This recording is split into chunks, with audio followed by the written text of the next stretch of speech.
Gate 2021 का countdown शुरू हो चुका है and now we are in the end game. इतने सारे चैप्टर्स, इतने सारे सब्जेक्ट्स, क्वेश्चंस लगाएं या थ्योरी पढ़ें, lot of things are going into mind.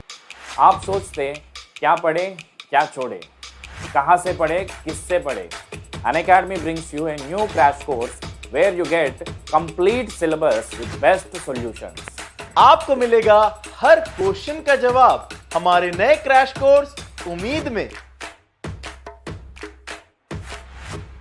एक complete series with full syllabus, होंगे 10 बेस्ट एजुकेटर जो मिलके बनाएंगे आपकी जिंदगी को आसान।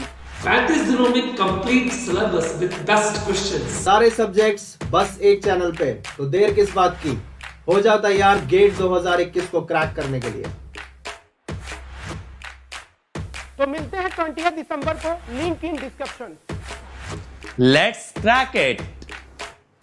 सबसे पहला क्वेश्चन या एक ओवरऑल अपने पास सिनेरियो ये बन गया। इलेक्ट्रिक फील्ड का फंक्शन क्या होगा? Then it will be off.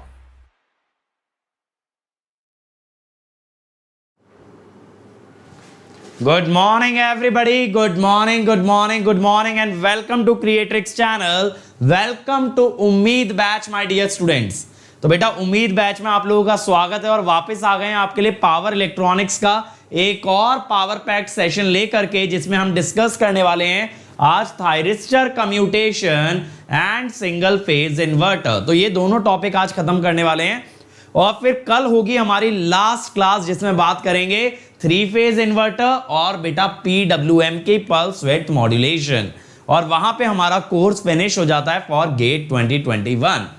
ठीक है, तो जर्नी काफी हाई स्पीड रही है, काफी अप्स एंड डाउन्स रहे हैं, लेकिन यार काफी इंटरेस्टिंग जर्नी रही है, काफी ज्यादा मजा आया पावर इलेक्ट्रॉनिक्स को इतने फास्ट स्पीड से कवर करने में।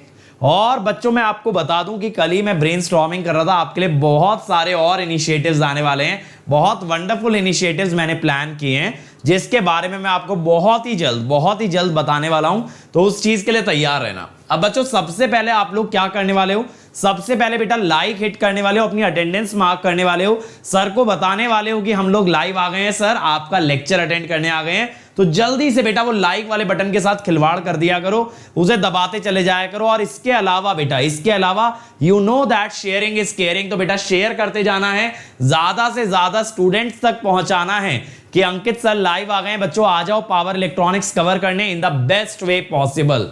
ये चीज आपको ज्यादा से ज्यादा स्टूडेंट्स तक बात पहुंचानी है। So first of all, let me introduce myself for those of you who are meeting me for the first time. My name is Ankit Goyal. I got AIR1 twice in GATE in 2014 and 2018. I was awarded President of India Gold Medal in the year 2013 when I graduated from IIT Indore. Till date, I have trained more than 1 lakh students in the online and the offline classes. And my dear students, I am presently working as a director at an academy for GATE department. अब ये तो बातें हुई बेटा मेरे बारे में, but what matters the most is you.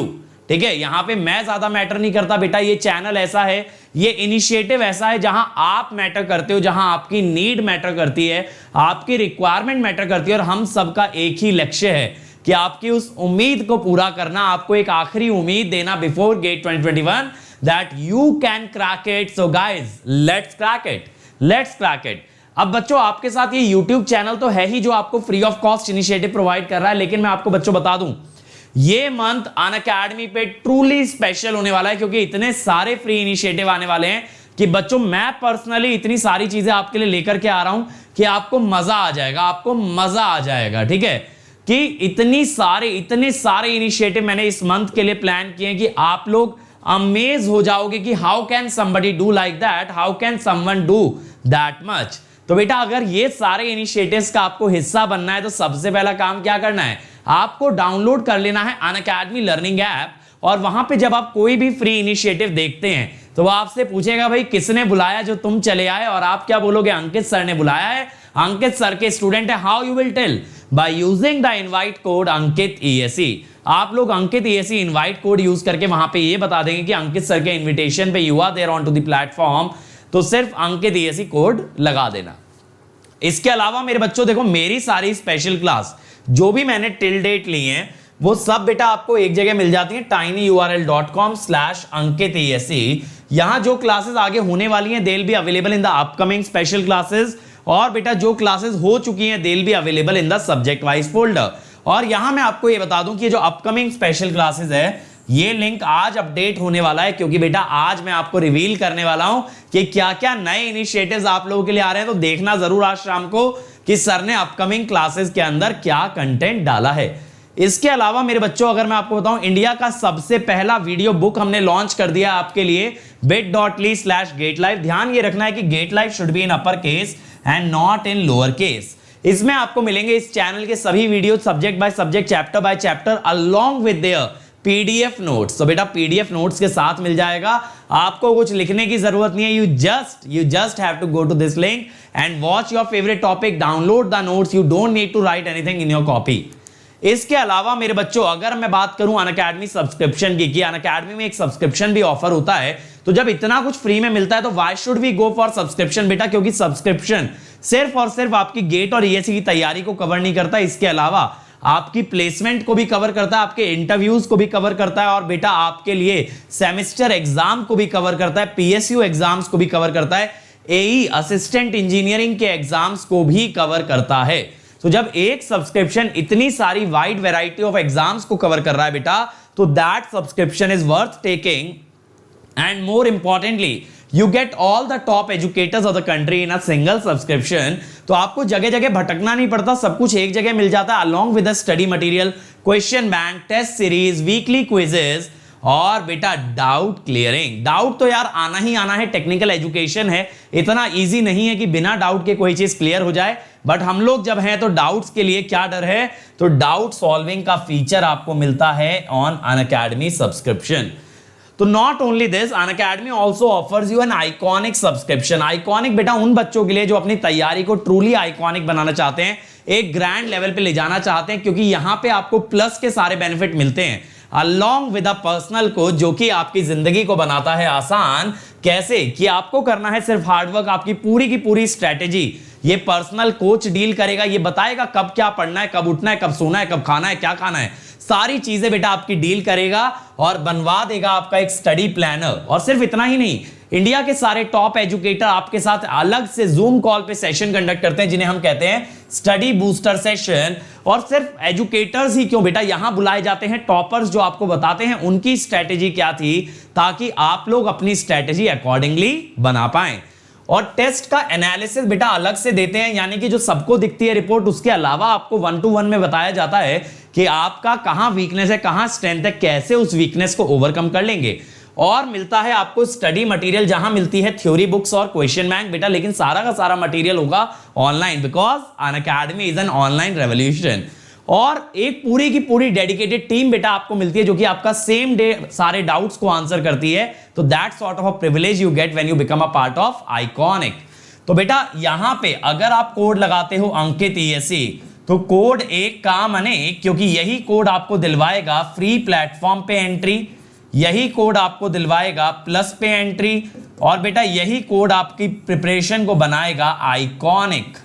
तो सारी चीजों में बेटा एक कोड लगता है, तो जब कभी पेमेंट करे तो चेक कर लेना कि अंकित सर का कोड लगा हुआ है कि नहीं, लगा दीजिएगा अंकित ESE। और फ्री प्लेटफॉर्म तो सारे बच्चे अनलॉक कर लेंगे, क्योंकि बेटा इससे बेहतर फ्री प्लेटफॉर्म नहीं हो सकता। Free test series, free classes, free quizzes, Unacademy combat और क्या नहीं बेटा, सब कुछ एक सिंगल प्लेटफॉर्म पे, that too free of cost. तो जरूर ट्राई करें, आज ही ट्राई करना जरूरी है अनअकैडमी प्लेटफॉर्म, क्योंकि कल से आ रहे हैं आपके लिए नए नए इनिशिएटिव्स। तो बच्चों अब जल्दी से इस सेशन का सारे बच्चे मुझको ना एक पासवर्ड बता देंगे। पासवर्ड आप सब लोग जानते हो, बस लिखने की देर है। हमारा कंप्यूटर आपको पता है लेक्चर्स को लॉक्ड रखता है, देखो ताला लग गया है बेटा पीपीटी पे। जब तक आप पासवर्ड नहीं दोगे ये ताला नहीं खुलेगा और हम आगे नहीं बढ़ पाएंगे। कम ऑन एवरीबॉडी। गुरजीत बेटा ये लिट वाला सिंबल बनाने की जरूरत नहीं है, जल्दी से पासवर्ड दे दो बेटा और हम लोग आगे बढ़ जाएंगे। यस यस यस, बच्चों ने पासवर्ड देना शुरू कर दिया है, लेकिन अभी इनफ नहीं है, काफी 2-3 लोगों ने ही सिर्फ लिखा है। कम on everybody, come on come on come on बेटा, जोश दिखाना है। संडे मॉर्निंग है, संडे मॉर्निंग में कैसी सुस्ती, अब तो सर्दियां भी कम होने लग गई हैं बेटा, अब तो आपको चुस्त बनना पड़ेगा, अब आपको जान डालनी पड़ेगी अपनी तैयारी में। जोश दिखाना है बेटा, जोश दिखाना है। क्योंकि अब एक महीना रह गया और इस एक महीने को आपकी तैयारी का बेस्ट मंथ आपको बना के दिखाना है। Yes yes yes, let's crack it. तो बच्चों आज का लेक्चर शुरू करने वाले हैं कम्यूटेशन से। तो सबसे पहली कम्यूटेशन स्कीम हमारी आती है क्लास ए कम्यूटेशन। इसमें हम क्या करते हैं, रेजिस्टेंस के साथ लगा देते हैं एक इंडक्टर और एक कैपेसिटर। तो रेजिस्टेंस के साथ लगा दिया एक इंडक्टर और एक capacitor and we create an under damped circuit. Under damped circuit, तो बेटा अंडर डैम्प्ड सर्किट ना यहां पे दो तरह से बनाया जाता है। अगर लो रेजिस्टेंस है तो L और C लगता है सीरीज में, और बेटा अगर हाई रेजिस्टेंस है तो C लगता है R के पैरेलल में और L लगता है सीरीज में। C लगता है R के पैरेलल में और बच्चे L लगता है सीरीज में, तो that is for high resistance. अब सर ये अंडर डैम्प्ड सर्किट से होता क्या है? बेटा अंडर डैम्प्ड सर्किट से क्या होगा, अगर हम स्टेडी स्टेट करंट की बात करें तो स्टेडी स्टेट करंट आएगा 0, क्योंकि कैपेसिटर हो जाएगा ओपन। अगर स्टेडी स्टेट करंट 0 आएगा तो अंडर डैम्प्ड सर्किट में क्या होगा, current will oscillate, current will oscillate about steady state value. ठीक है, अबाउट स्टेडी स्टेट वैल्यू। बेटा अगर करंट स्टेडी स्टेट वैल्यू के अबाउट ऑसिलेट करता है और इसकी फ्रीक्वेंसी होती है ओमेगा डी, जो कि आप जानते हो कंट्रोल सिस्टम के हिसाब से omega n under root 1 minus zeta square, अगर ये इसकी फ्रीक्वेंसी होती है बेटा, तो आधी साइकिल के बाद T1 के बाद, T1 कितना है, T1 है बेटा पाई बाय ओमेगा डी, तो आधी साइकिल के बाद करंट नेगेटिव जाने की कोशिश करता है और यहां SCR हो जाता है ऑफ। SCR turns of. ठीक है, SCR क्या हो जाएगा मेरे बच्चे, SCR बंद हो जाएगा जैसे ही करंट नेगेटिव जाने की कोशिश करेगा। तो this is the conduction time, this is the conduction time of SCR। और ये स्कीम बेटा आपको देखने कहां मिलती है, ये स्कीम आपको देखने मिलती है इन केस ऑफ इन्वर्टर्स। आज ही जब मैं आपको सिंगल फेज इन्वर्टर कराऊंगा इसी लेक्चर के अंदर, तब मैं आपको बताऊंगा कि कैसे ये स्कीम इन्वर्टर्स के अंदर काम में आती है। और हम लोग देखेंगे RLC अंडर डैम्प्ड लोड के अंदर there is a load commutation और we can call it as the class A commutation. तो इसके अंदर सर याद क्या रख के जाना है बेटा, याद बस इतना रख के जाना है कि आधी साइकिल के लिए कंडक्शन बनता है और आपको ओमेगा एन और जीटा की तो मैं मानता हूं वैल्यूज याद होंगी मेरे भाई। ओमेगा एन होता है 1/√LC और जीटा क्या होता है बेटा, जीटा होता है R/2 √C/L। I hope you know these values. तो बेटा ये वैल्यूज के हिसाब से आप ओमेगा डी निकालोगे और ओमेगा डी के हिसाब से क्या निकालोगे, टाइम ऑफ कंडक्शन। इसके अलावा आता है अगला class B commutation. Class B commutation कहलाता है करंट कम्यूटेशन। क्या कहलाता है बेटा, करंट कम्यूटेशन। कैसे पहचानोगे बेटा, यहां LC सर्किट लगा होगा along with the auxiliary thyristor और L एंड C टुगेदर आ रहे होंगे, यानी एक साथ आ रहे होंगे बेटा। जब ये एक साथ आ जाएं तो that means it is a class B commutation. इसकी वेवफॉर्म से देखो हमें ज्यादा मतलब नहीं है, हमें मतलब है इसके अंदर फॉर्मूला क्या यूज होता है। आपको हमेशा एक चीज बेटा याद रखनी है कि गेट के अंदर कम्यूटेशन से आज तक जितने भी सवाल आए हैं वो सिर्फ और सिर्फ फॉर्मूला बेस्ड आए हैं। तो बहुत ज्यादा ना गहराई में उतरने की जरूरत नहीं है, सिर्फ कितना याद करना है जिससे कि क्वेश्चन आपका इजीली सॉल्व हो जाए बेटा, बस उतना याद करके जाना है, उससे एक शब्द भी आगे नहीं। तो क्या क्या याद करोगे, मेन थायरिस्टर का peak current that is I0, main thyristor का पीक करंट I0, ऑक्सिलरी का पीक करंट, ऑक्सिलरी का peak current VS√C/L, VS√C/L। Conduction time of auxiliary thyristor π√LC। ठीक है, time required to turn off, time required to turn off TM is π√LC plus √LC sin inverse I0/IP। ये formula important है, ये आपको याद करना है। अब देखो इसके अंदर अगर इसकी मिनिमम वैल्यू निकालो तो I0 को बेटा 0 कर दो, मिनिमम वैल्यू हो गई π√LC। I0 को IP कर दो तो मिनिमम मैक्सिमम वैल्यू हो गई 3π/2 √LC, क्योंकि साइन इनवर्स की मिनिमम वैल्यू बेटा 0 होगी और मैक्सिमम वैल्यू होगी π/2।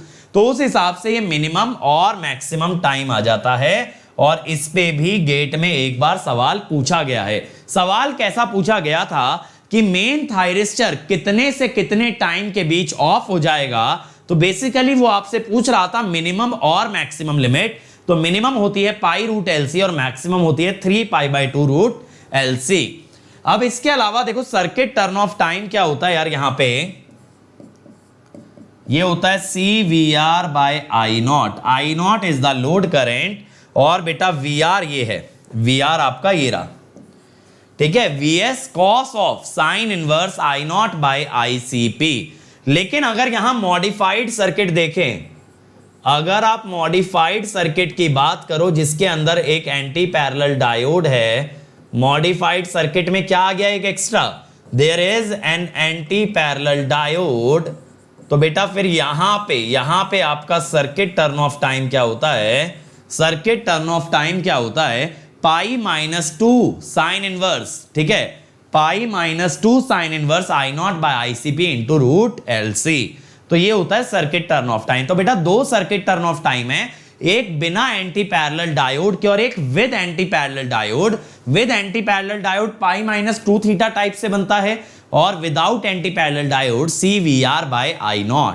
इसके बाद चलते हैं क्लास C कम्यूटेशन, इसे कहते हैं कॉम्प्लीमेंट्री कम्यूटेशन। क्या कहते हैं भाई, कॉम्प्लीमेंट्री कम्यूटेशन।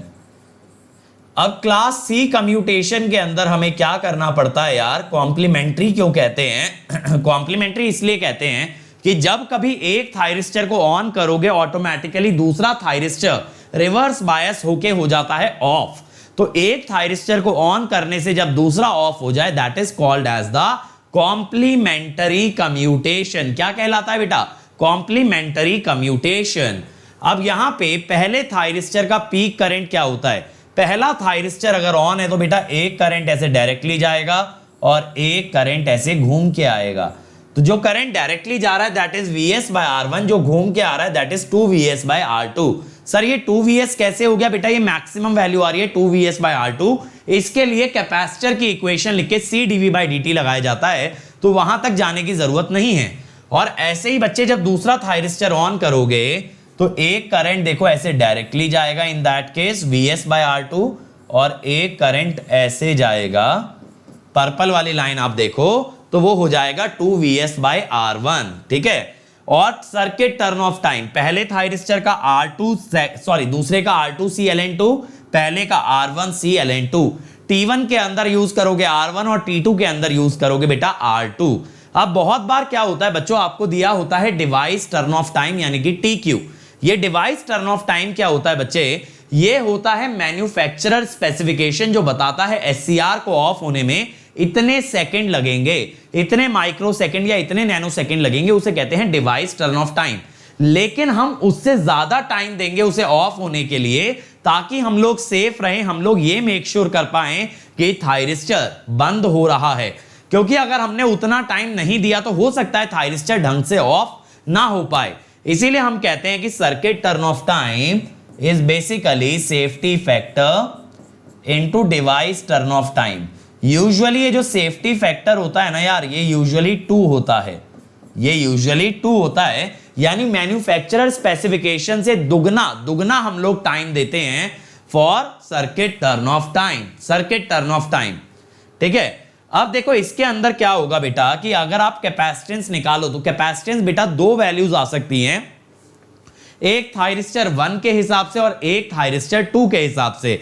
मान लो दोनों का डिवाइस टर्न ऑफ टाइम अलग अलग है तो दोनों के अनुसार कैपेसिटेंस अलग अलग आएंगी। अब क्वेश्चन ये बनता है कि सर कौन सी कैपेसिटेंस लें। अगर हमारे पास दो कैपेसिटेंस आ जाएं तो मैं कहूंगा बेटा दोनों में से मैक्सिमम वैल्यू आप कंसीडर करेंगे। सर मैक्सिमम क्यों कंसीडर करेंगे बेटा, क्योंकि मैक्सिमम में यू आर मेकिंग श्योर कि दोनों बंद हो जाएं, क्योंकि अगर वैल्यू ज्यादा है तो ज्यादा वैल्यू पे दोनों सेटिस्फैक्टरीली ऑफ हो जाएंगे, दोनों ही थायरिस्टर ढंग से ऑफ हो जाएंगे अगर आपकी कैपेसिटेंस की वैल्यू ज्यादा है। बात मेरी क्लियर हो रही है, बात मेरी सब लोगों को चमक रही है कि नहीं चमक रही है? तो बहुत अच्छे से ध्यान रखना है कि कैपेसिटेंस की आप ऐसी वैल्यू लो जो दोनों में से ज्यादा आए ताकि दोनों थायरिस्टर बंद हो जाएं। तो देखो इसमें क्वेश्चन किस किस पे आ सकता है, ये पीक करंट पे आ सकता है, सर्किट टर्न ऑफ टाइम पे आ सकता है, या सर्किट टर्न ऑफ टाइम से कैपेसिटेंस निकालने आ सकता है। तो आपको ये दोनों फॉर्मूले पता होने चाहिए, लेकिन कैपेसिटेंस के लिए जस्ट उल्टा कर दोगे, RlN2 नीचे ले जाओगे। अब दो में से जो कैपेसिटेंस ज्यादा है वही आपका आंसर है। लेकिन अगर क्वेश्चन में ऐसा लिख दिया मिनिमम, तो ये मत सोचना बेटा मिनिमम कैपेसिटेंस बतानी है, नहीं नहीं नहीं, आपको हमेशा मैक्सिमम वैल्यू लेनी है दोनों में से, क्योंकि मैक्सिमम वैल्यू ये गारंटी कर रही है कि दोनों थायरिस्टर ठीक से बंद हो रहे हैं। वो पूछेगा find the minimum value of capacitance for satisfactory commutation. तो धोखा मत खा जाना कि दोनों में से छोटी वैल्यू देनी है। मिनिमम फॉर सेटिस्फैक्टरी मतलब कम से कम कितनी कैपेसिटेंस लगाएं कि दोनों थायरिस्टर ढंग से बंद हो जाएं। तो आप क्या कहोगे, दोनों में से जो बड़ी वैल्यू है उतना लगाना पड़ेगा, तभी दोनों थायरिस्टर ढंग से ऑफ हो पाएंगे। दोनों में से बड़ी वैल्यू पे आपको ध्यान देना है। आखिरी कम्यूटेशन टेक्निक पे आते हैं बेटा, क्लास डी कम्यूटेशन। देखो अब यहां पे L और C अलग अलग कनेक्टेड हैं, सेपरेटली कनेक्टेड, ठीक है, सेपरेटली कनेक्टेड। इसकी वेवफॉर्म पे आपको ज्यादा ध्यान देने की जरूरत नहीं है। देन अगेन आपको ज्यादा फोकस किस पे करना है बेटा, ज्यादा फोकस करना है फॉर्मूले पे। तो मेन थायरिस्टर का पीक करंट होता है I0 प्लस ICP, जबकि आपने देखा क्लास बी कम्यूटेशन में इट वाज I0, और ऑक्सिलरी का होता है I0, ऑक्सिलरी थायरिस्टर का होता है I0, ठीक है। अब बेटा कम से कम मेन थायरिस्टर कितना चलेगा, दैट इज π√LC। कम से कम मेन थायरिस्टर कितना चलता है, मोड 1 में कम से कम चलता है π√LC, ठीक है।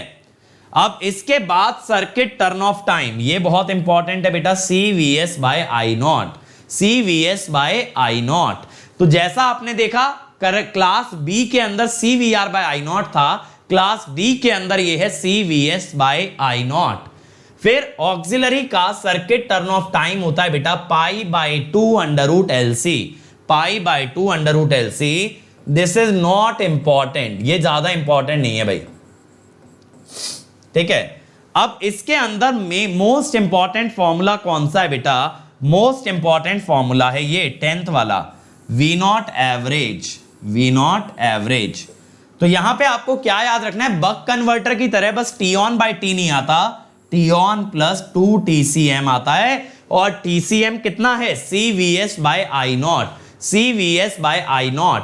अगर आपसे ये पूछा जाए मिनिमम एवरेज आउटपुट वोल्टेज बेटा, तो आप T(on की मिनिमम वैल्यू डालेंगे। T(on की मिनिमम वैल्यू है π√LC, π√LC। तो ये फॉर्मूले हो गए आपके लिए important, π√LC, CVS/I0, peak current and average output voltage. सिद्धांत बेटा सिर्फ मैं आपको फॉर्मूले बता रहा हूं, क्योंकि यही फॉर्मूले पे क्वेश्चन बनेगा और यही आपको याद रखने हैं। तो क्लास डी के अंदर क्या क्या याद रखोगे, 1, then 2, then 3, then 4, then 10। ये चीजें आपको याद रखनी है, ठीक है। तो ये 5 फॉर्मूले हैं जिन पे सवाल देखा गया है पिछले कुछ सालों के अंदर। तो आपको याद रखना है कि क्या क्या आपको याद रख के जाना है। अंकित डोंट वरी बेटा, लास्ट मंथ प्लान का वीडियो मैं बहुत जल्द आपके लिए लेके आ रहा हूं, डोंट वरी। अभी हमारे पास 1 महीने से ज्यादा है, तो बेटा मैं इसी वीक के अंदर मंडे ट्यूसडे के अंदर आपको प्लान दे दूंगा आखिरी मंथ का, डोंट वरी अबाउट इट, ठीक है। तो अब बेटा सारे फॉर्मूले हमने देख लिए, कम्यूटेशन के अंदर क्या क्या फॉर्मूला आ सकता है।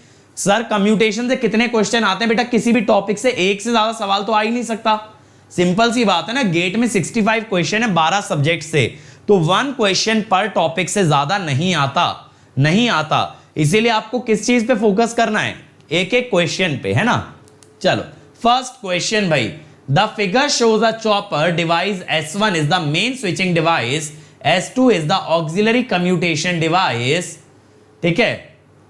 पीक करंट थ्रू S1, पहले बेटा कम्यूटेशन पहचानो, then you can tell me the peak current through the S1।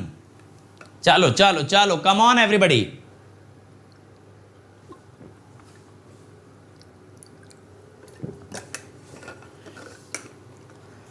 चलिए और बेटा आज रात को आपको विजिबल हो जाएगा मेरे सारे स्पेशल क्लास इनिशिएटिव, इसीलिए बेटा चेक कर लेना टाइनी URL। क्लास बी बता रहे हैं जैनिक, और कोई बताओ भाई क्या आंसर है, Come on everybody. Kalyan, this course is completely in Hindi. The entire Umeed batch is in Hindi. So I can't be using English. Yes, my dear students, it is class D. Class D. बेटा ये class D commutation है. L और C अलग अलग है ना. देखो L के पैरेलल में थायरिस्टर आ गया. अब इसके अंदर बच्चे क्या होता है आपका IS1 पीक क्या होता है सर? ये होता है I0 plus VS root over C/L. अब I0 कितना है बेटा 20 और VS रूट ओवर C/L कितना है?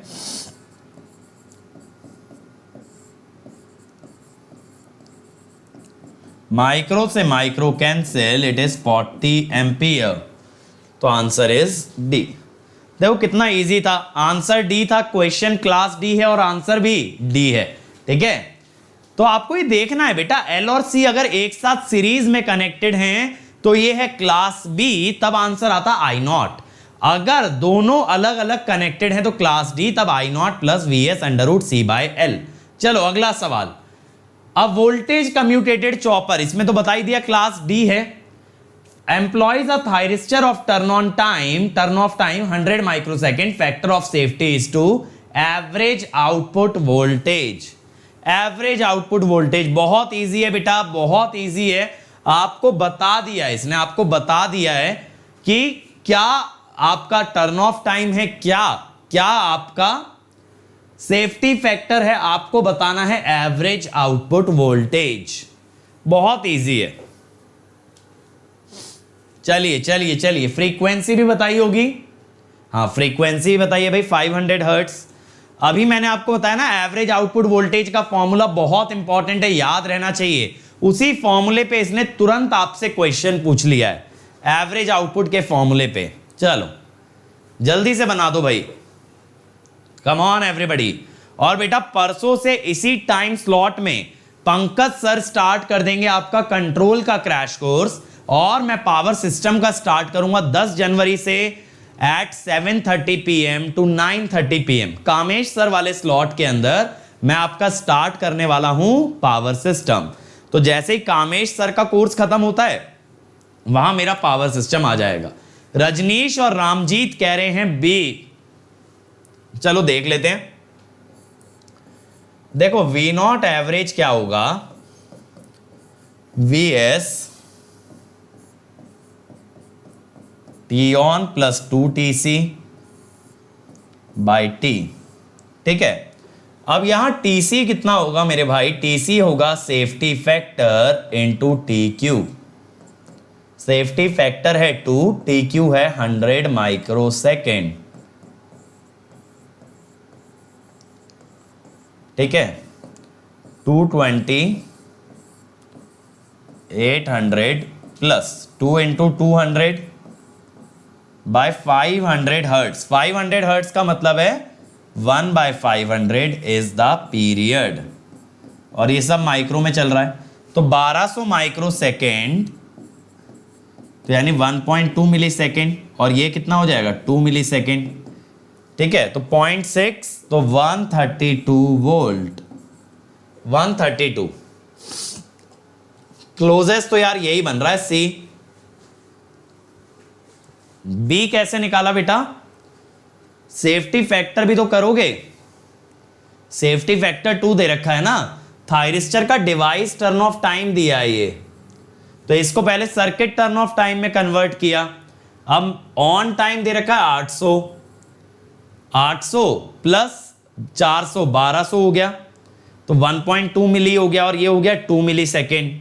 तो 0.6 तो 22 इंटू 6 132. यही तो आना चाहिए. बी कैसे निकाल रहे हो? यहां पे 1 ले लिया था क्या?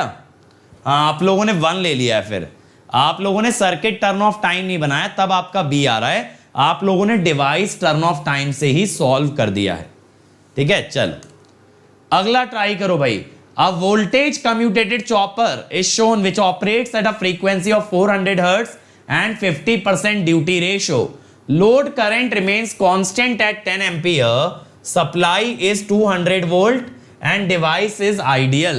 Maximum current through the capacitor, maximum current through the capacitor. चलो जल्दी से बना दो, जल्दी से बना दो भाई।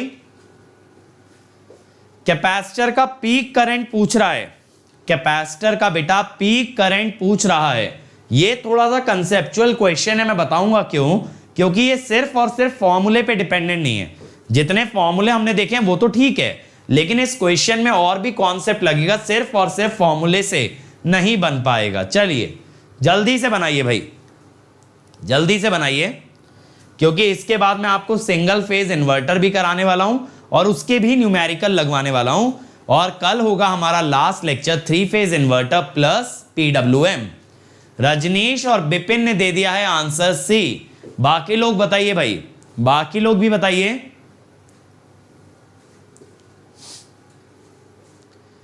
चलो चलो चलो, कम on everybody, come on everyone. चलो देखें, सबसे पहले बेटा देखो यहां पे ना आईसीपी निकाल लो।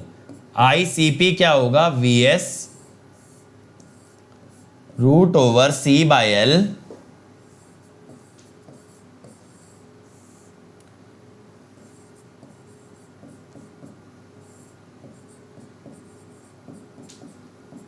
तो ये कितना हो जाएगा?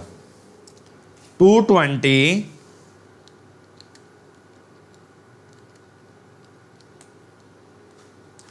9.84, यही बन रहा है ना। अब यार 9.84 यही आ रहा है, 220 है ना वीएस, लेकिन इसने वीएस ऊपर 200 दिया है। चलो यही रहने दो। तो बेटा कैपेसिटर का जो मैक्सिमम करंट है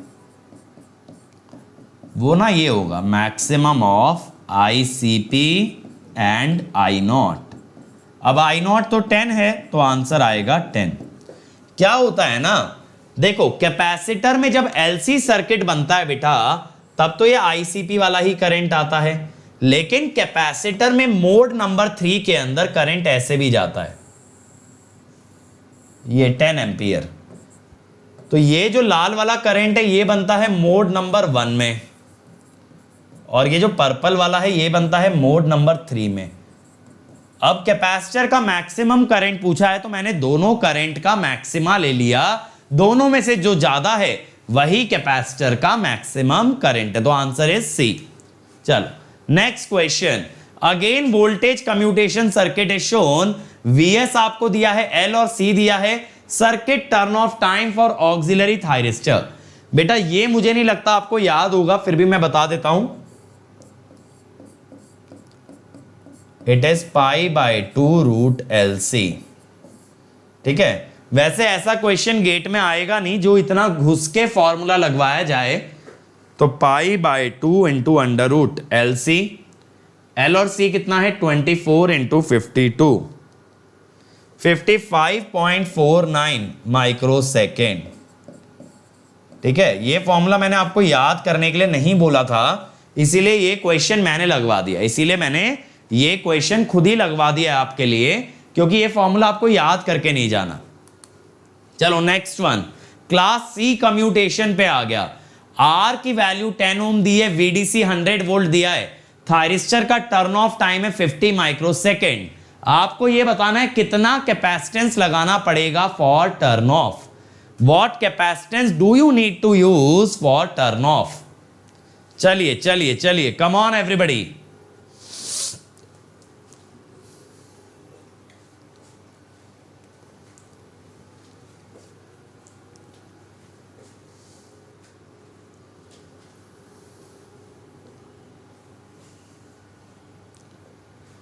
Yes, Ankit beta, you can increase your marks. You can definitely increase your marks.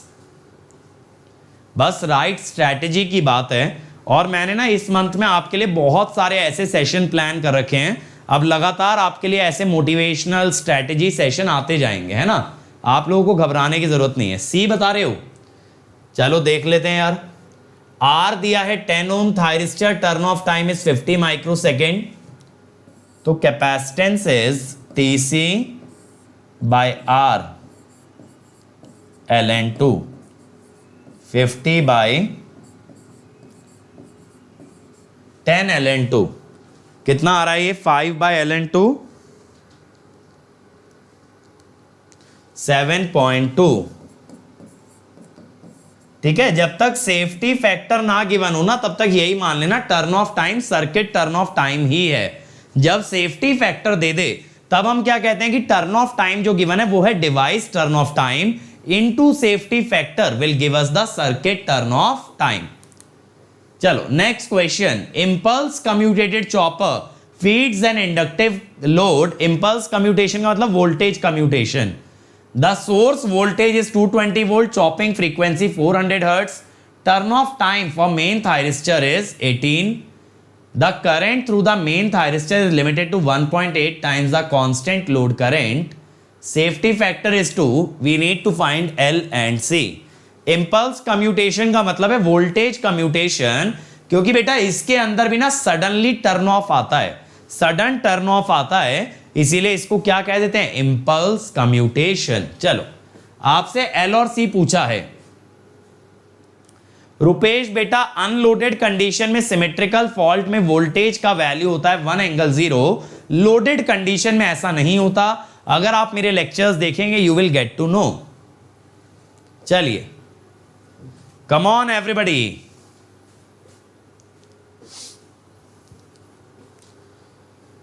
चलो चलो चलो, कम ऑन एवरीवन। रजनीश कह रहे हैं बेटा सी। इतनी जल्दी आंसर निकाल दिए बच्चे, चलो देखते हैं। यार अब मशीन में कॉन्फिडेंस नहीं मिल रहा तो बताओ क्या करें। 2 बार तो क्रैश कोर्स हो गया, वरुण सर ने ले लिया, मैंने ले लिया, मशीन का कॉम्प्रिहेंसिव कोर्स हो गया। बाकी अभी और भी इनिशिएटिव्स प्लान्ड है मशीन में, माइट भी उसके बाद आपको कॉन्फिडेंस थोड़ा सा फील हो। ठीक है, लेकिन अब मशीन में लिटरली बहुत काम किया आप लोगों के साथ। राधे श्याम कह रहे हैं भाई बी। देखिए क्या आंसर, देखो मेन थायरिस्टर का जो पीक करंट होता है that is actually I naught plus V S root C by L. उसने बोला है ये 1.8 टाइम्स आई नॉट है, तो यानी यहां से ना ये वैल्यू आ गई V S root C by L is 0.8 I naught. I naught 260 है, 26 इंटू 8 इज 208। ये फर्स्ट इक्वेशन। ठीक है, अब दूसरी इक्वेशन क्या होगी भाई, फैक्टर ऑफ सेफ्टी 2 है तो सर्किट टर्न ऑफ टाइम कितना हो गया, 2 into 18 microsecond that is 36 microsecond. ठीक है, अब 36 equal to C V S. V S कितना है भाई 220 volt DC by I naught. I naught कितना है 260, तो बेटा यहां से सी आएगा। सी देख लेते हैं कितना आ रहा है भाई,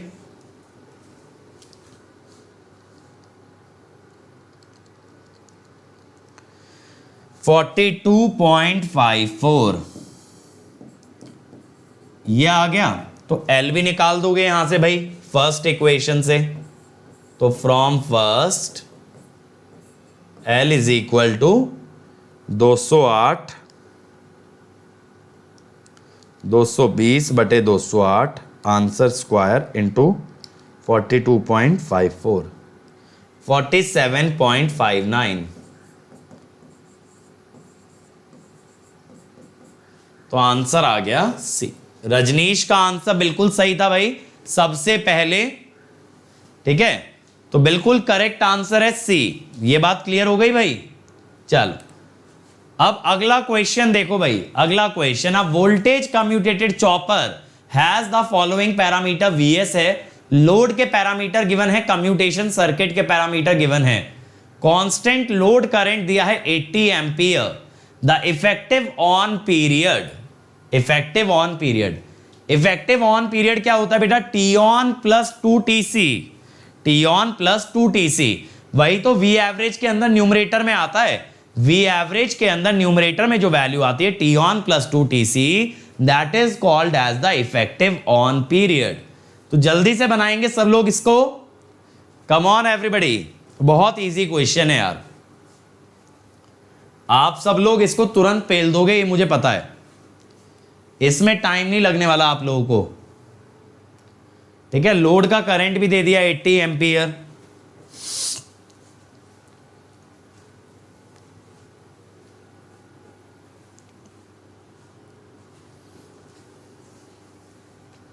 रजनीश कह रहे हैं डी। चलो देखते हैं, बाकी लोग भी बताओ भाई।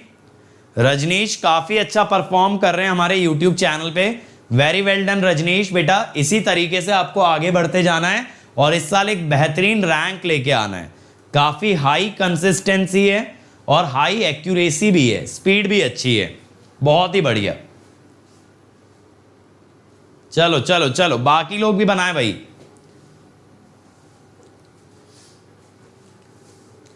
पुष्पेंद्र, योशिता दोनों कह रहे हैं डी। तो देखो भाई,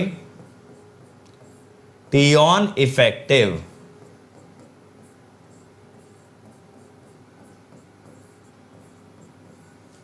is T on plus 2 TC. CVS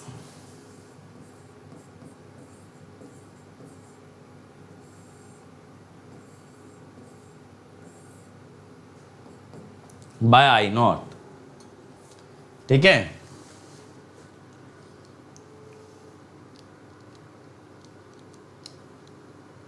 one 1075 आ गया भाई ये। अब आपसे पूछ रहा है भाई कि ये बता दो आई एम पीक क्या है।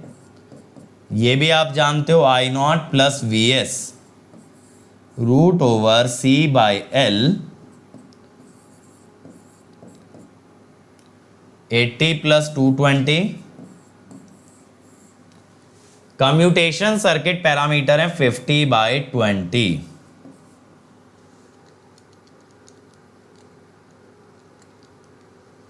$427.85। चलो बहुत ही बढ़िया भाई, answer is D. Answer is D. काफी बच्चों ने निकाला है, बेहतरीन आंसर। अब हम आ गए भाई अपने लेक्चर के सेकंड पार्ट पे, that is the single phase inverter. तो इन्वर्टर्स की शुरुआत कर रहे हैं यार with a single phase inverter.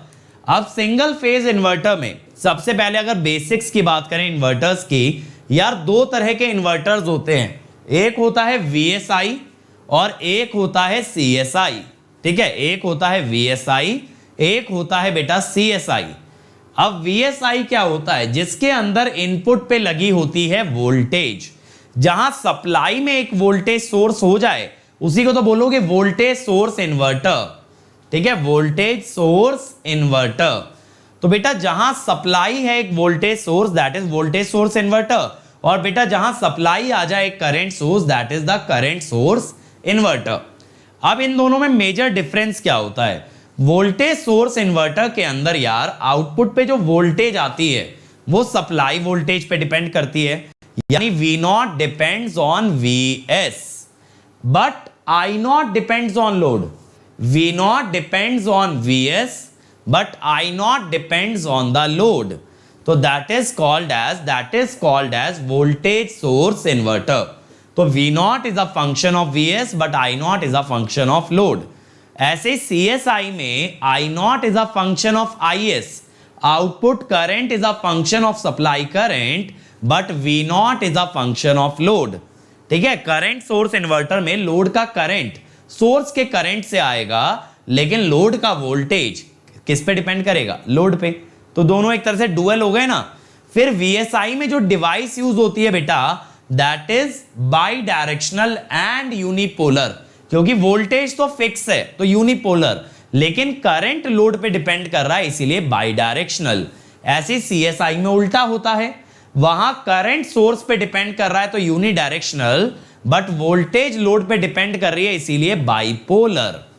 तो इसीलिए CSI में SCR जैसी डिवाइस यूज होती है और VSI के अंदर MOSFET जैसी डिवाइस यूज होती है, where there is a built in body diode.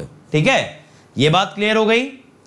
तो MOSFET या फिर IGBT with anti parallel diode. IGBT में कोई बॉडी डायोड नहीं होता, तो IGBT with anti parallel diode. अब VSI के अंदर बेटा, VSI के अंदर अगर आपने शॉर्ट कर दिया, VSI को बेटा अगर आपने शॉर्ट कर दिया तो उसमें करंट हो जाएगा बहुत ज्यादा हाई, और हाई करंट की वजह से डिवाइस हो जाएगी तुरंत डैमेज। तो VSI में शॉर्ट सर्किटिंग नहीं कर सकते। और रही बात CSI की, तो CSI में करंट सोर्स को अगर शॉर्ट भी करोगे तो भी करंट किसके बराबर रहेगा, equal to the source current. तो you can short circuit a CSI but you can not short circuit a VSI। अब देखो हाफ ब्रिज इन्वर्टर की बात करते हैं। हाफ ब्रिज इन्वर्टर में क्या होता है यार, ये जो पॉइंट है O, ये होता है ग्राउंडेड, इसके और A के बीच में लोड लग जाता है। यहां हर स्विच के साथ एंटी पैरेलल डायोड दिखाया है, because it is a VSI we need a unipolar and bidirectional switch. तो इट इज बाई डायरेक्शनल ना, एक करंट अगर नीचे आ रहा है तो दूसरा करंट ऊपर जा रहा है। It is by directional and unipolar, by directional and unipolar, ठीक है। अब S1 S2 are complementary device, यानी S1 चलता है तो S2 ऑफ रहता है, S2 चलता है तो S1 ऑफ रहता है। These two are complementary. अब आपको ना यहां पे देखो यार क्वाड्रेंट याद करने पड़ेंगे। क्वाड्रेंट आप याद क्या करोगे, आप पता भी कर सकते हो इजीली, अभी बताता हूं कैसे। बट एक्चुअल में ना यहां पे क्वाड्रेंट्स होते हैं अलग अलग स्विचेस और डायोड्स के। S1 का फर्स्ट क्वाड्रेंट, D1 का सेकेंड, S2 का थर्ड और D2 का फोर्थ। तो बेटा देखो जहां स्विच कंडक्ट करेगा ना वहां वोल्टेज करंट की पोलैरिटी सेम आएगी, यानी पावर विल बी पॉजिटिव जहां स्विच कंडक्ट करेगा। और जहां डायोड कंडक्ट करेगा वहां V और I की पोलैरिटी अपोजिट, तो power will be negative, power will be negative. तो बेटा इसीलिए पावर पॉजिटिव और पावर नेगेटिव आ जाती है in case of V0 I0, ठीक है। अब देखो इसके अंदर कैसे आप पता लगाओगे। अगर S1 ऑन हुआ ना बेटा, तो देखो ये पॉजिटिव से पॉजिटिव जुड़ा, ये नेगेटिव से नेगेटिव जुड़ा। इवन डायोड ऑन होता तब भी तो यही होता, पॉजिटिव से पॉजिटिव और नेगेटिव से नेगेटिव। यानी S1 कंडक्ट करे या D1, V0 की वैल्यू आएगी VDC/2। इन दोनों के केस में V0 आएगा VDC/2। ऐसे ही नीचे वाले में देखो, अगर S2 ऑन हुआ या D2 ऑन हुआ, माइनस से प्लस और प्लस से माइनस, तब यहां V0 नेगेटिव आता है माइनस VDC/2। और करंट की डायरेक्शन देखो स्विच की नीचे आएगी तो ये I0 की डायरेक्शन में आई, डायोड की ऊपर आएगी तो I0 से अपोजिट आई। फिर ऐसे ही देखो स्विच की ऐसे आएगी I0 से अपोजिट, डायोड की ऐसे आएगी तो I0 के सेम डायरेक्शन में। तो आपको क्या करना है, स्विच या डायोड को ऑन करके बेटा करंट की डायरेक्शन देख लेनी है। अगर आप करंट की डायरेक्शन देख लोगे, जैसे डायोड गया तो I0 के डायरेक्शन में, स्विच गया तो I0 से अपोजिट, इधर स्विच गया तो I0 के डायरेक्शन में, डायोड गया तो I0 के अपोजिट। तो आप स्विच और डायोड से आप ये निकाल सकते हो V0 और I0 की पोलैरिटी क्या होगी।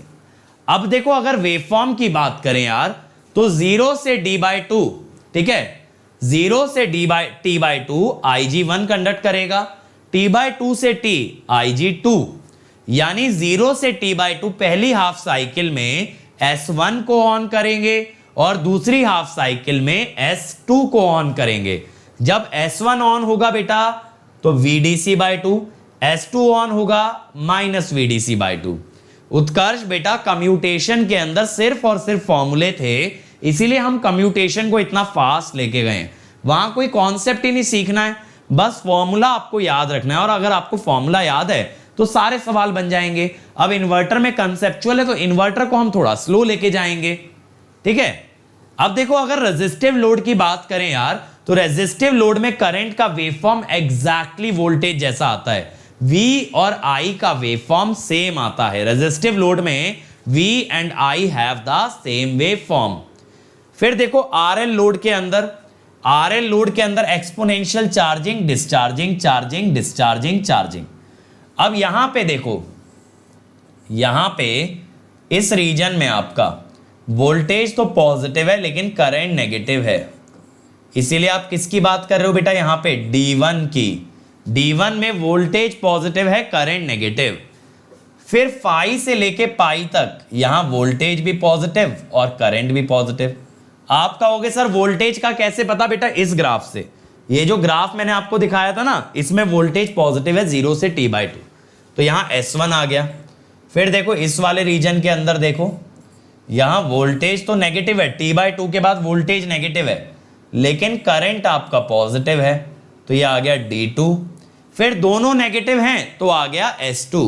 यानी V और I के ग्राफ में आप अगर क्वाड्रेंट जज कर लो तो you can tell which device is conducting. V और I की पोलैरिटी से बेटा आपको क्वाड्रेंट जज करना है, और क्वाड्रेंट जज करके आपको डिवाइस का मालूम चल जाएगा। ये बताओ, ये चमका सभी लोगों को?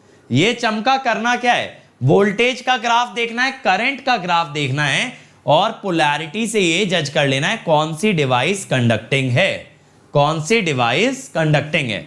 अभी मैं इसमें आपको बताऊंगा भी एक एक लोड एनालाइज कैसे करते हैं। फिर देखो आरएलसी ओवरडैम्प्ड में यहां सिर्फ हम ड्रॉ करते हैं फंडामेंटल, बाकी के हार्मोनिक्स इग्नोर्ड हैं। तो इसका जो फंडामेंटल है ना वो लैगिंग लिया जाता है। क्या लिया जाता है? लैगिंग। तो लैगिंग लोगे तो ये जो फाई एंगल लैगिंग है बेटा, इसके अंदर D1 कंडक्ट करेगा, इसके बाद S1, फिर D2 और फिर S2। ठीक है। अंडर डैम्प्ड के अंदर आप लोगे लीडिंग।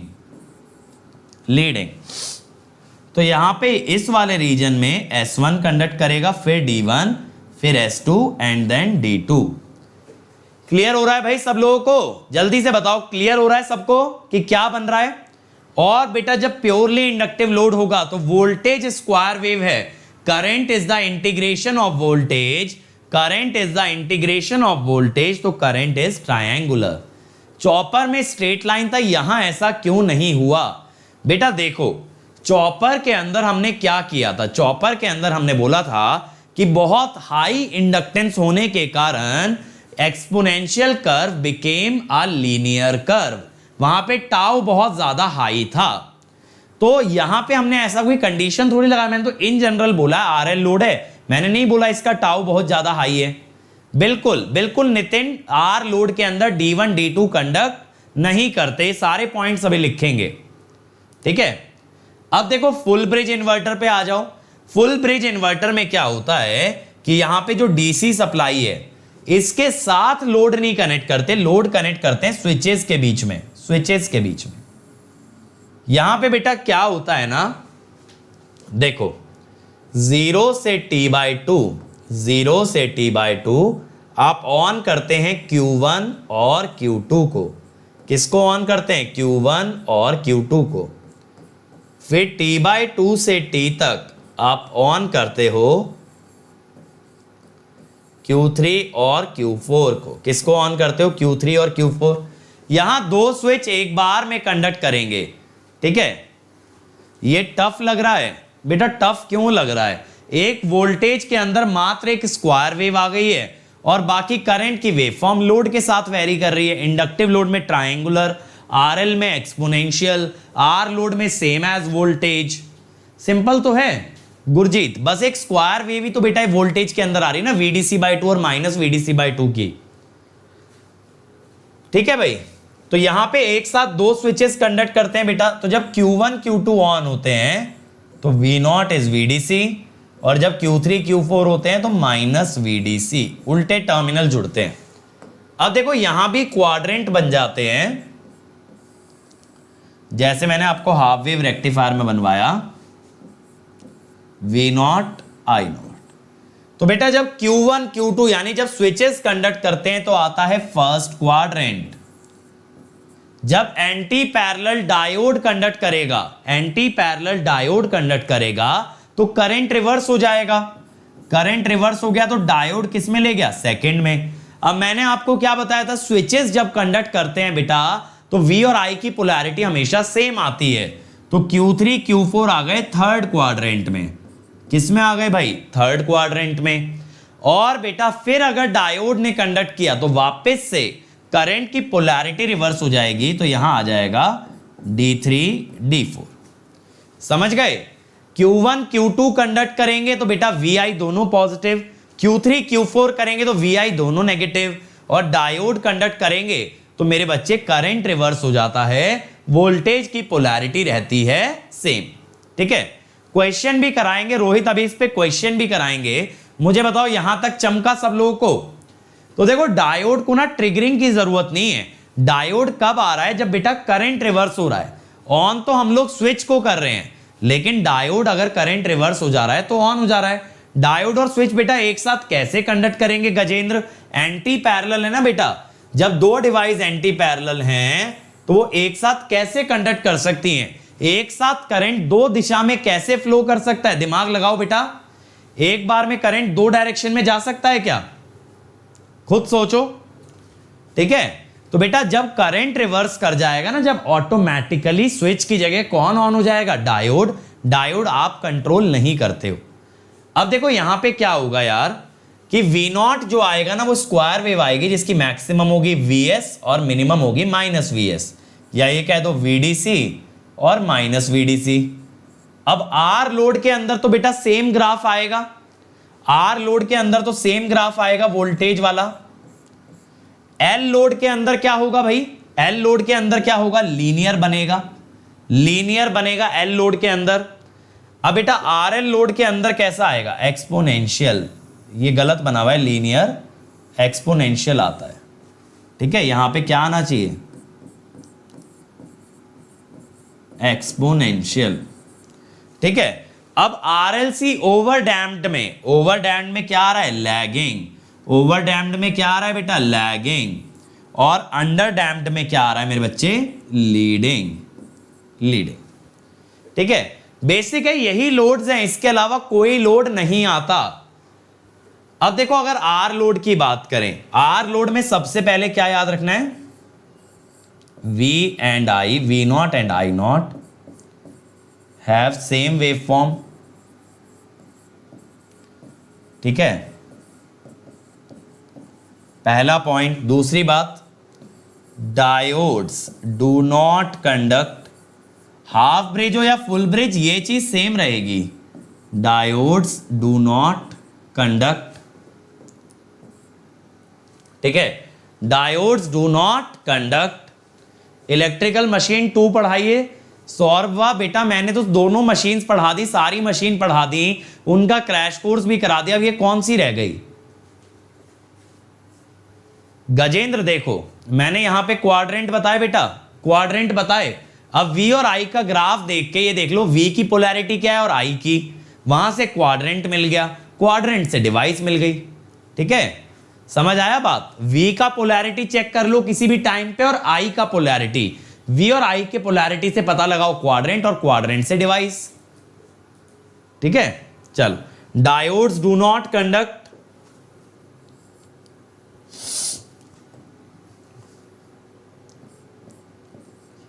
और V0 की यार फूरियर सीरीज क्या होगी? एक स्क्वायर वेव है ना simple, 4VDC/n pi sine n omega naught t। अब देखो हाफ ब्रिज इन्वर्टर के अंदर भी सेम कॉन्सेप्ट यूज होता है, बस उसकी वोल्टेज आधी होती है। In half bridge inverter replace VDC/2। तो यहां पे V0 क्या हो जाता है यार? 4VDC की जगह बेटा जब आप हाफ कर दोगे तो ये हो जाएगा 2VDC/n pi sine n omega naught t। बस यही है। देखो फुल ब्रिज अगर आपने तैयार कर लिया बेटा तो हाफ ब्रिज तो ऑटोमेटिक बन जाएगा ना, बस वोल्टेज ही तो आधी करनी है।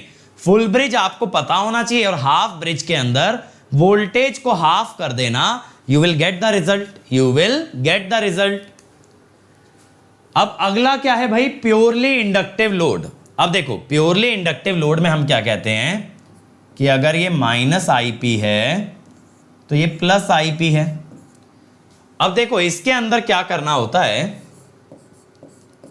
From 0 to T/2 output voltage यानी कि इंडक्टर वोल्टेज है VDC, ठीक है, which is equal to LdI/dt। अब देखो करंट कहां से कहां तक गया है यार, करंट गया है -IP से IP तक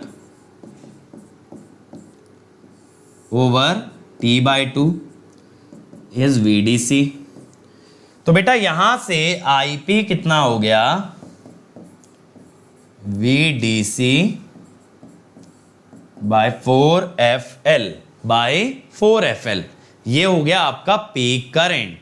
और यहां पे देखो, यहां पे डायोड और स्विच बेटा बराबर मात्रा में कंडक्ट करते हैं, तो आप क्या कहते हो, time of diode is equal to time of switch is equal to T/4, ठीक है। अब यही रूल आपका, यही रिलेशन चलता है same in half bridge inverter, but वहां पे IP क्या होगा, IP के लिए आपको VDC को रिप्लेस करना पड़ेगा VDC/2 से, तो IP क्या होगा, VDC/8FL, ठीक है ना, VDC/8FL। अगर हाफ ब्रिज हो गया, चमका भाई यहां तक, L लोड क्लियर है, स्विच और डायोड दोनों कंडक्ट करते हैं T/4 टाइम के लिए, और बेटा पीक करंट भी मैंने आपको निकाल के बता दिया for the purely inductive load. अब अगला है RL लोड। RL लोड में देखो एक्सपोनेंशियल करंट आता है, तो मैं क्या कहता हूं, अगर ये यहां -I है और यहां +I है, तो फिर से मैं यही करता हूं, देखो 0 से T/2 की मैं बात करता हूं, V0 है VDC। अब I0 कितना है यार, I0 है -I। आप I इंफिनिटी कितना बोलोगे, इंफिनिटी यानी स्टेडी स्टेट के अंदर इंडक्टर शॉर्ट हो जाता है, तो आप बोलोगे VDC/R।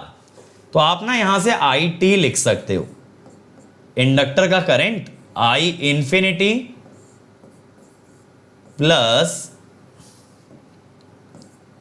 प्लस 0 माइनस इंफिनिटी, समझ रहे हो। 0 तो देखो आपको ग्राफ में ही दिख रहा है ना, -I है, 0 तो आपको ग्राफ में ही दिख रहा है, -I है। इंफिनिटी कैसे निकाला, इंडक्टर को शॉर्ट करके। अब देखो at T equal to T/2 IT is basically I, तो यहां पे I लिखा, यहां लिखा VDC/R,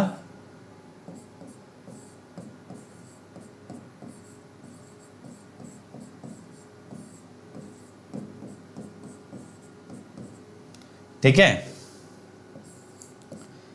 अब यहां पे ना ये वाली टर्म राइट हैंड साइड ले आओ, समझ आ रहा है कितना स्मूथ प्रोसेस है। आ गया ना यहां से पीक करंट, आया भाई पीक करंट यहां से,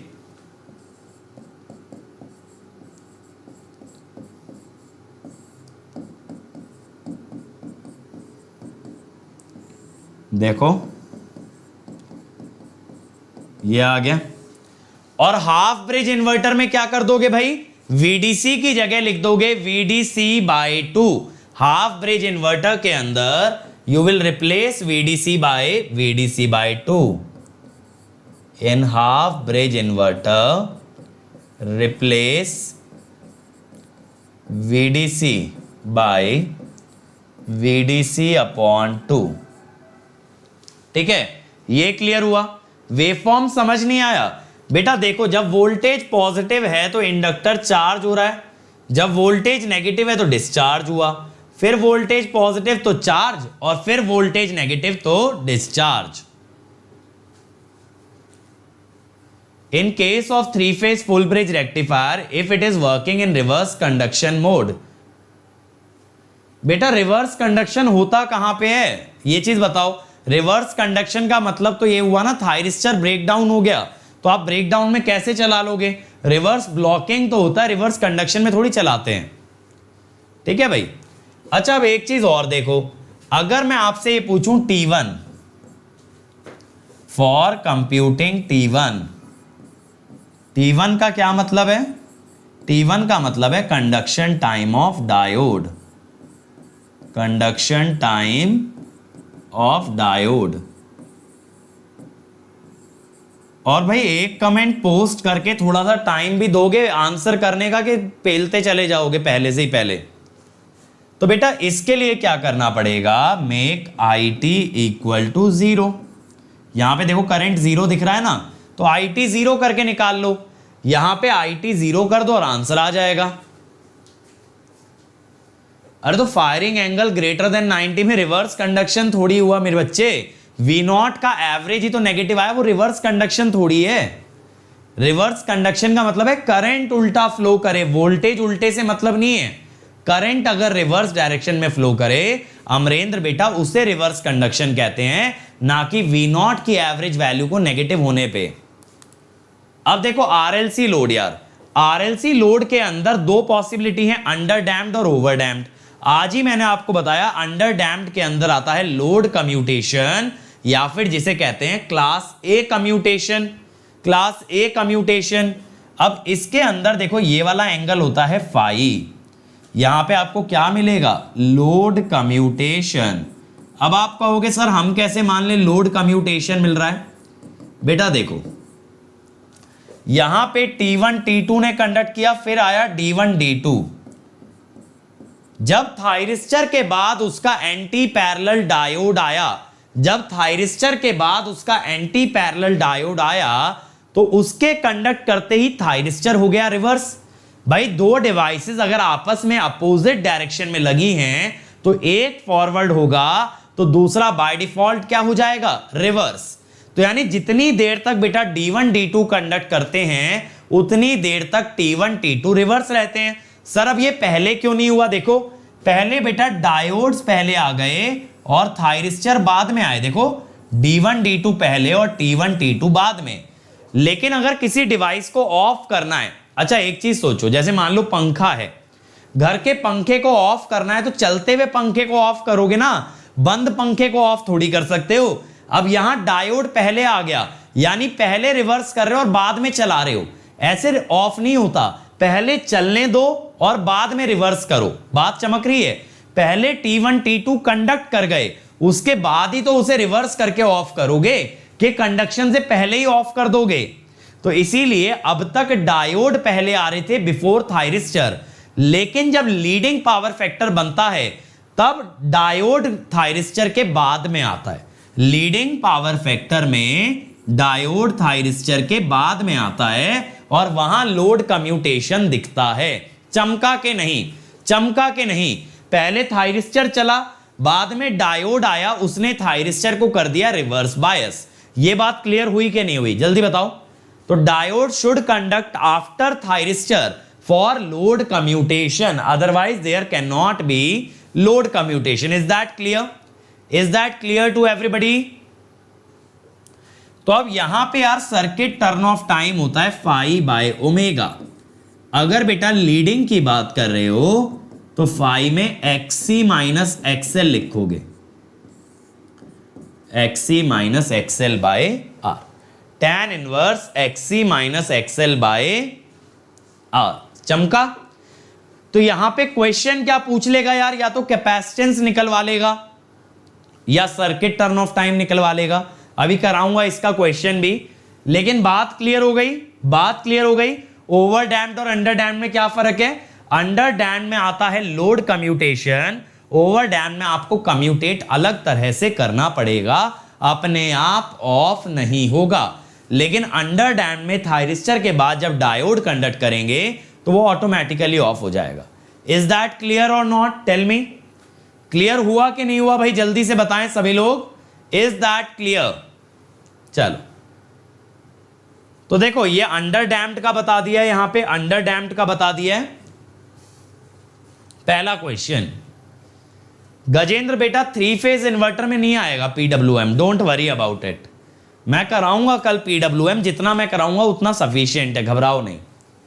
अब देखो single phase full bridge inverter RLC load को पावर दे रहा है, पीरियड दे रखा है, टर्न ऑफ टाइम दे रखा है, कैपेसिटेंस बतानी है, कैपेसिटेंस। लोड कम्यूटेशन के लिए कैपेसिटेंस, अभी मैंने बताया ना सर्किट टर्न ऑफ टाइम का formula, circuit turn off time आपको दे रखा है। अब यहां से कैपेसिटेंस निकाल दो भाई, कम ऑन एवरीबॉडी, जल्दी से आ जाएगी यहां पे कैपेसिटेंस, बहुत तेज निकाल दोगे। सारे लोड क्लियर हो गए ना? क्यों भाई गुरजीत, अब समझ आया? नेटवर्क से किया है बेटा मैंने हर एक चीज सॉल्व, मैंने कुछ एक्स्ट्रा नहीं लगाया नेटवर्क के अलावा। बस मुझे वेवफॉर्म पता थी V नॉट की फोरियर सीरीज पता थी, उसके बाद प्योरली नेटवर्क एनालिसिस था। जल्दी बताएंगे क्या आंसर आ रहा है भाई इसका? रेडियन और डिग्री में गलती मत करना बेटा। चलो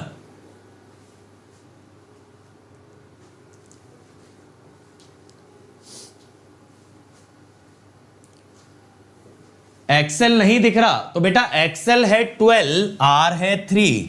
लो अब दिख रहा है, एक्सेल है 12 और आर है 3।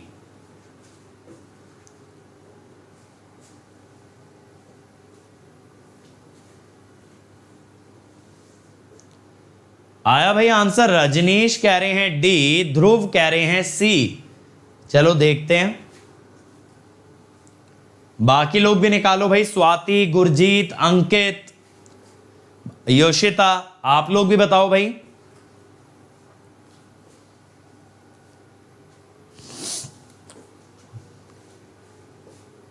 चलिए चलिए चलिए, कम ऑन एवरीवन। देखें, देखो टाइम पीरियड दिया है 0.2 मिली सेकेंड,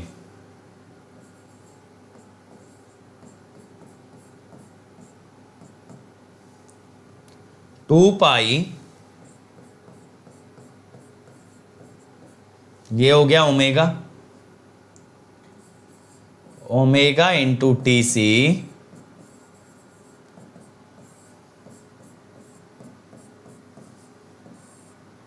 है ना, लीडिंग लेके चलना पड़ता है ना लोड कम्यूटेशन में।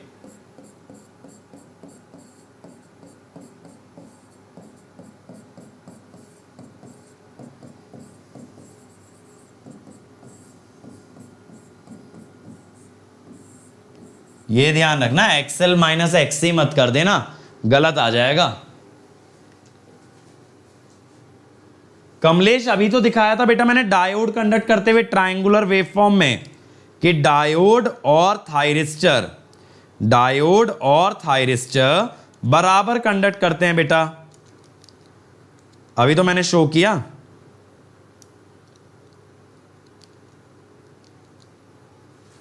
यहां से एक्सी आया 14.817 डिग्री रेडियन का ध्यान रखना भाई।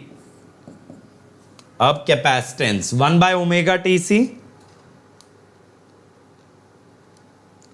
1 बाय ओमेगा एक्सी, सॉरी, 2.148 माइक्रोसेकेंड डी। ठीक है, तो ये आ गया, क्लियर है। चल अगला ट्राई को भाई, a single phase full bridge inverter is supplied from 230 volt DC, load RLC दिया है, आउटपुट, ये वाला जाने दो, ये हम लोग कल देखेंगे, ये वाला कल देखेंगे, ये सिंगल पल्स मॉड्यूलेशन पे है। ठीक है, चल अगला ट्राई करो। The VSI shown in the figure is switched to provide a 50 kilohertz square wave across RL load। ठीक है, अब V0 और I0 नेगेटिव हैं, तो बताइए कौन सी डिवाइसेस कंडक्ट करेंगी?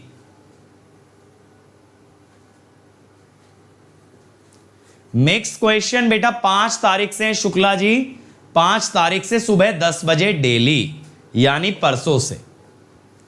ठीक है बेटा, ये पाई माइनस अल्फा टीसी होता है। आप मेरा रेक्टिफायर का लेक्चर देखो अमरेंद्र, मैंने लिखवाया है, अल्फा 90 से बड़ा छोटा होने से कुछ नहीं होता, पाई माइनस अल्फा आपका आंसर आता है, क्योंकि कंडक्शन देखो अल्फा से पाई प्लस अल्फा गया, फिर अगली फॉरवर्ड बाइसिंग आएगी बेटा 2 पाई पे, तो 2 pi minus pi plus alpha, खत्म।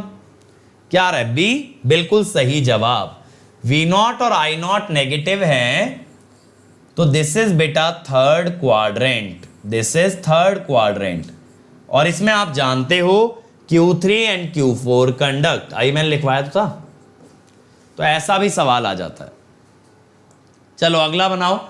A single phase inverter supplies power,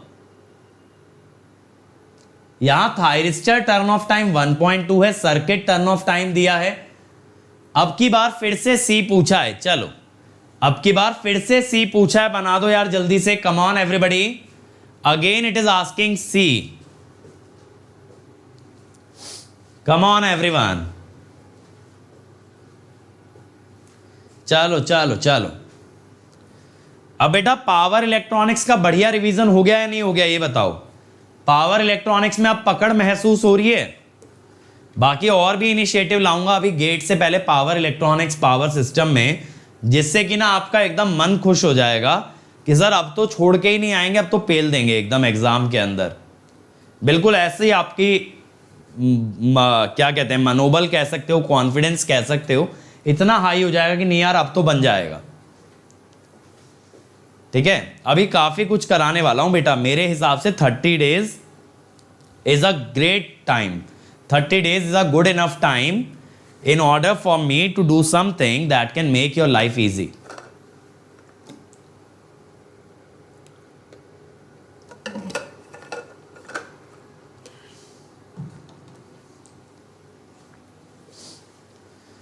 कोई दिक्कत नहीं है गुरजीत, 2022 वालों के लिए भी बेटा एक सीरीज स्टार्ट कर रहा हूं। रजनीश कह रहे हैं डी, बाकी लोग बताइए भाई। बेटा हर बार रजनीश ही सबसे पहले आंसर कर रहा है, बाकी लोग स्लो चल रहे हैं। रचिता ने पहली बार आंसर दिया है मेरे ख्याल से मेरी क्लास में, डी। बाकी लोग बताएं भाई। अंकित ने भी डी बोला है, योशिता, स्वाति, गुरजीत, आंसर बेटा। चलो अभी हर्षित भी रह गया है। चलो काफी लोगों का आंसर आ गया डी। तो देखो TC इज 1.5 इंटू 1.2,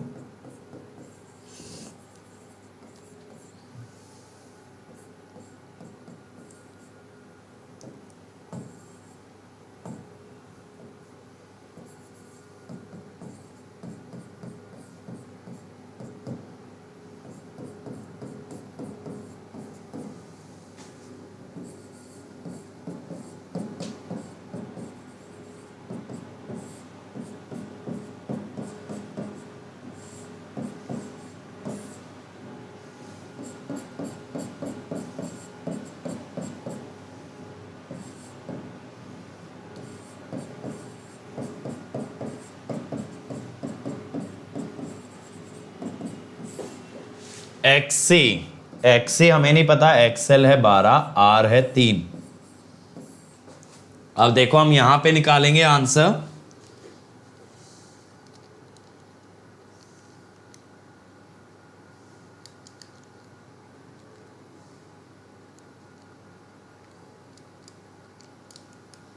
$12.1698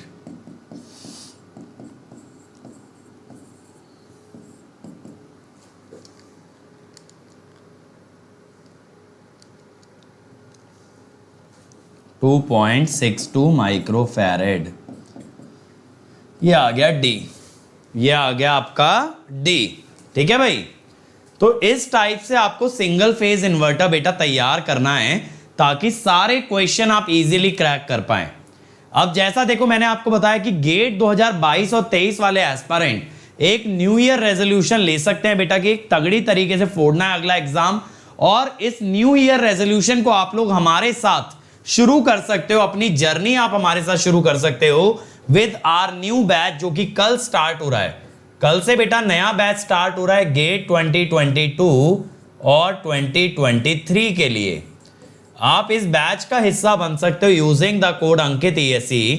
और जैसा मैंने बताया इस बार प्लस पे बहुत सारे नए इनिशिएटिव आने वाले हैं, तो आपको यहां पे मिलेंगे सारे top educator with their live class, crash course, comprehensive weekend placement, interview guidance, PSU AE, सारे बैचेस आपको मिलेंगे on a single platform that is plus using the code Ankit ESE। Similarly बेटा 2023 के लिए भी बैच आ रहा है, जैसा मैंने बताया। अगेन कल से ये बैच स्टार्ट हो रहा है, तो आज सब लोगों को एनरोल कर लेना है और कोड आपको यूज करना है अंकित ESC, अंकित ESC। इस बैच में अभी कंट्रोल से स्टार्ट होगा, उसके बाद विशाल सर 18 से स्टार्ट कर देंगे सिग्नल इस बैच के अंदर। अब देखो अंकित ESC से बेटा आपका 1 ईयर का फीस होगा 27,225, 1.5 ईयर 34,650 और मेरे बच्चे 2 ईयर विल बी 39,600। और आइकॉनिक के लिए जाओगे तो 1 ईयर का फीस लगेगा सिर्फ 45,225 और 2 ईयर 66,600। लेकिन यहां आपको पर्सनल मेंटोरशिप, आपको एजुकेटर्स के guidance session, study material additional, doubt clearing, ये सारे फीचर आपको एक्स्ट्रा मिलते हैं। और आप बेटा मुझे अनअकैडमी पे फॉलो कर लीजिए, ताकि जितनी भी इस महीने स्पेशल क्लासेस लेने वाला हूं बहुत बढ़िया तरीके से अटेंड करो @अंकित 2047। और मेरे टेलीग्राम चैनल पे आ जाना, सारे नए इनिशिएटिव्स का आपको इन्फो मिलता रहेगा t.me/gateair1 ठीक है। So thank you everyone. तो अब हम लोग मिलेंगे बेटा कल सेम टाइम पे मिलेंगे और कल खत्म करेंगे power electronics with 3 phase inverter and PWM। तो लाइक जरूर कर देना यार, वीडियो को शेयर कर देना अपने सभी दोस्तों के साथ। और बेटा इस चैनल को अगर सब्सक्राइब नहीं किया है तो गुनाह कर रहे हो, वो लाल वाला सब्सक्राइब बटन दबा के चैनल की घंटी बजा देना, जब जब लाइव आएंगे आपको नोटिफिकेशन मिलता रहेगा। Thank you everybody.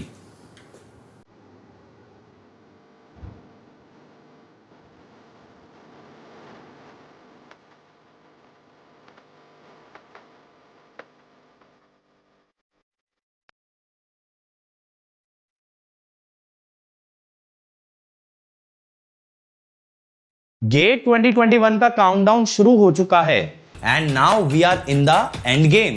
इतने सारे चैप्टर्स, इतने सारे सब्जेक्ट्स, क्वेश्चंस लगाएं या थ्योरी पढ़ें, lot of things are going into mind. आप सोचते क्या पढ़े क्या छोड़े, कहां से पढ़े किससे पढ़े। Unacademy brings you a new crash course where you get complete syllabus with best solutions. आपको मिलेगा हर क्वेश्चन का जवाब हमारे नए क्रैश कोर्स उम्मीद में। एक complete series with full syllabus, होंगे 10 बेस्ट एजुकेटर जो मिलके बनाएंगे आपकी जिंदगी को आसान। 35 दिनों में complete syllabus with best questions. सारे सब्जेक्ट्स बस एक चैनल पे, तो देर किस बात की, हो जाओ तैयार गेट 2021 को क्रैक करने के लिए। तो मिलते हैं 20 दिसंबर को, link in description. Let's crack it. सबसे पहला क्वेश्चन या एक ओवरऑल अपने पास सिनेरियो ये बन गया। इलेक्ट्रिक फील्ड का फंक्शन क्या होगा? Then it will be off.